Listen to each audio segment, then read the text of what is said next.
An annual drill for Japan's self-defense forces on the foothills of a shrouded Mount Fuji. Constitutionally barred from aggression, here they simulate reclaiming an invaded island. From this week, though, behind the scenes, a new type of training is underway for a more active role in UN peacekeeping operations. It's a scenario that troubles this former maritime SDF commander.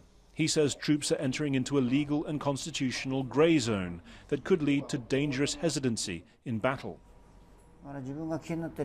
Rather than their own danger, injury or death, I think they are most concerned about violating the rules in the grey zone, infringing on Article 9 and falling short of expectations on them.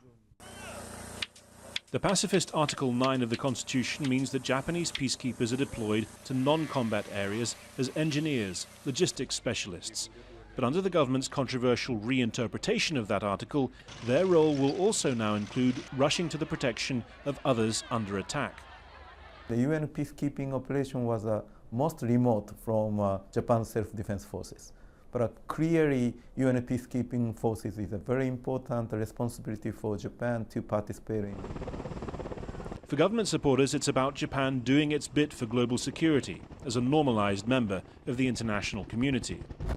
From now on, Japanese peacekeepers won't just be permitted to use their weapons in defense of others, they'll be expected to, and without the legal status of other militaries. For some, that means individual soldiers will be under pressure and exposed. The first batch of newly trained Japanese peacekeepers could be deployed to South Sudan as early as November. The UN is already investigating its mission there after peacekeepers failed to come to the aid of journalists and NGO workers who'd come under attack.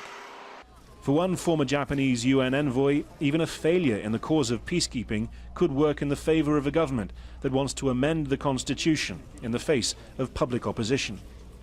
If something happens on the ground serving that purpose, okay, then you can put the blame on Article 9.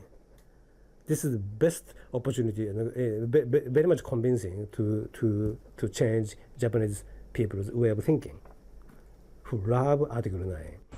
In a few months, the first troops trained to operate under the new rules are likely to be deployed, knowing they face a higher risk than their predecessors of dying in the service of their country. Harry Fawcett, Al Jazeera, Gotemba, Japan.